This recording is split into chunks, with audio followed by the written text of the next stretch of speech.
నీ కృపా సత్యములను బట్టి నీ నామమునకే మహిమ కలుగునుగాక.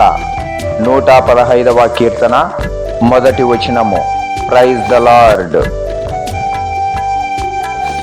నీ చింత వలన నాకు శాంతి కలిగే, నీ సిలువ వలన కిరీటం.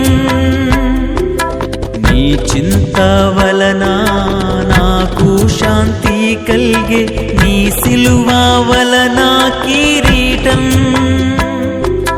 నీ మరణమే నా జీవమాయే, నీ ప్రేమ గొప్పదెంతో. నీ మరణమే నా జీవమాయే, నీ ప్రేమ గొప్పదెంతో. అర్పింతు స్తుతుల్ నీ సిలువలోన చూపిన నీ ప్రేమ